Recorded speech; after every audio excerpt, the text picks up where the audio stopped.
Ipagkaloob sa pagtaliman namin sa mga ito, kami pagadapatin mong sumapit sa buhay na walang katapusan. Sa pamagitan ni Kristo kasama ng Espiritu Santo, magpasalanggan. Amen. Magsiupo po ang lahat. Unang pagbasa, inihanihan ng Panginoon ang mga makasalanan na nagbabalik loob sa Kanya, tulad ng mga manggagawa ng Ebanghelyo. Lahat ay inihanihan makibahagi sa pagtatag ng kaharian ng Diyos. Pagbasa mula sa aklat ni Propeta Isaías. Hanapin ang Panginoon, samantalang siya'y inyong malakita, siya ay tawagin habang malapit pa. Ang mga gawain ng tao, masamay dapat ng talikdan. At ang mga likoy dapat magbago na ng maling isipan. Sila'y manunumbalik, lumapit sa Panginoon, upang habagan. At mula sa Diyos, matatamo nila ang kapatawaran.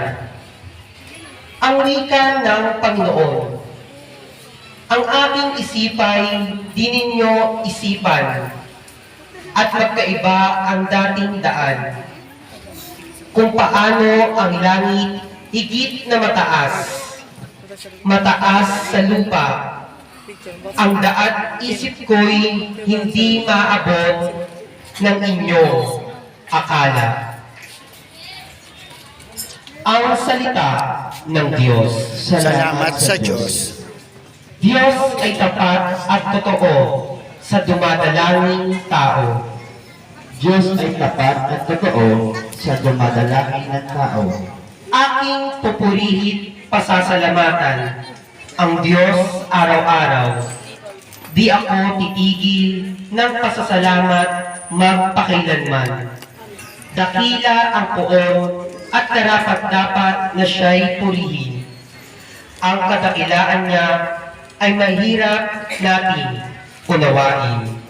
Diyos ay tapat at totoo sa Diyos dumadalangin tao. Ang Panginoong Diyos ay puspos ng pag-ibig at ipos ng habag. Banayan magalit. Ang pag-ibig niya'y hindi kumukupas. Siya ay mabuti at kahit kanino'y hindi natatangi sa kanyang nilikha. Ang pagtingin niya'y malagi. Diyos ay tapat at totoo sa Diyos sa dumadalangin tao. Matuwid ang Diyos sa lahat ng bagay niyang ginagawa. Kahit anong gawin ay kalakip doon ang habag ng awa. Siya'y nakikinig at handog tumutulong sa lahat ng tao, sa sinumang taong pagtawag sa Kanya'y tapat at totoo. Diyos ay tapat at totoo sa dumadalangin tao.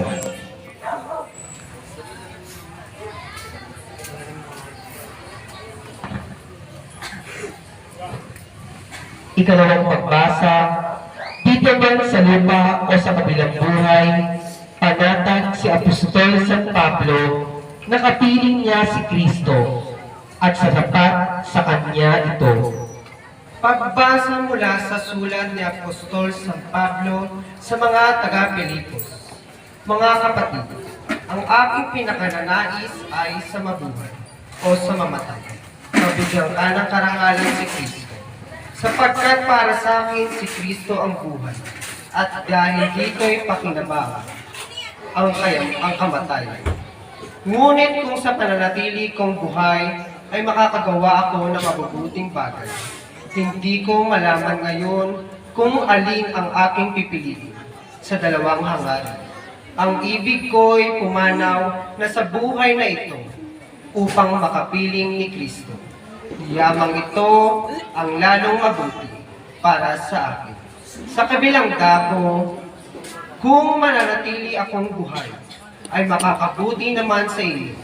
Kaya nga mga kapatid, pagsikapan ninyong mamuhay ayon sa mabuting balita tungkol kay Kristo.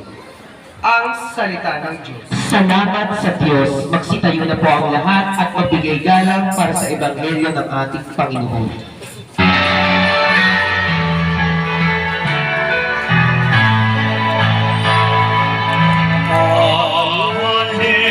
Hallelujah, Hallelujah,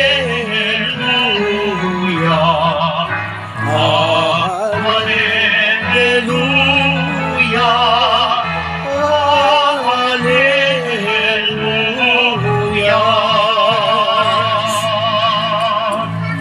Espiritong bumubuhay, ang salita mo may kapal, buhay mo ang tinataglay. Ang mabuting balita ng Panginoon ayon kay San Mateo. Papuri sa iyo, Panginoon. Noong panahon iyon, sinabi ni Jesus sa kanyang mga alagad ang talinghagang ito. Ang paghahari ng Diyos ay katulad nito. Lumabas ng umaga-umaga ang may-ari ng ubasan upang humanap ng mga manggagawa. Nang magkasundo na sila sa upa sa isang denaryo maghapon, sila'y pinapuntan niya sa kanyang ubasan. Lumabas siyang muli nang mag-ikasyam ng umaga at nakakita siya ng iba pang tatayo-tayo lamang sa liwasang bayan. Sinabi niya sa kanila, "Pumaroon din kayo at magtrabaho sa aking ubasan at bibigyan ko kayo ng karampatang upa." At pumaroon nga sila. Lumabas na naman siya ng magkadabindalawa ng tanghali at ng makikatlo ng hapon. At gayon din ang ginawa niya. At nang makalima ng hapon, siya lumabas ulit at nakakita pa ng mga ibang walang ginagawa. Sinabi niya sa kanila, "Bakit kayo tatayo-tayo lang dito sa buong maghapon? Wala pong magbigay sa amin ng trabaho eh," sagot nila. At sinabi niya, "Kung gayon, pumunta roon kayo at gumawa sa aking ubasan." Pagtatakip silim, sinabi ng may-ari ng ubasan sa kanyang katiwala, "Tawagin mo na ang mga manggagawa at sila'y upahan, magmula sa huli hanggang sa unang nagtrabaho." Ang mga nagsimula ng magkalima ng hapon ay tumanggap ng tig-isang denaryo. At nang lumapit ang mga nauna, inakala nilang tatanggap sila ng higit doon. Ngunit ang bawat isa'y tumanggap din ng isang denaryo. Pagtanggap nito, nagreklamo sila sa may-ari ng ubasan. Sabi nila, "Isang oras lang pong gumawa ng mga huling dumating. Samantalang maghapon kaming nagtagal at nagtiis ng kapapasok init ng araw. Bakit naman po ninyo pinapare-pareho ang upa sa amin?" At sinabi niya sa isa sa kanila, "Kaibigan, hindi kita dinadaya. Hindi ba nagkakasundo tayo sa isang denaryo? Kunin mo na ang ganang iyo at umalis ka na. Maano kung ibig kong upahan ang nahuli ng tulad ng upa ko sa iyo? Wala ba akong karapatang gawin ang aking maibigan sa ari-arian ko? O nainggit ka lang sa aking kabutihang loob?" Kaya ang nahuli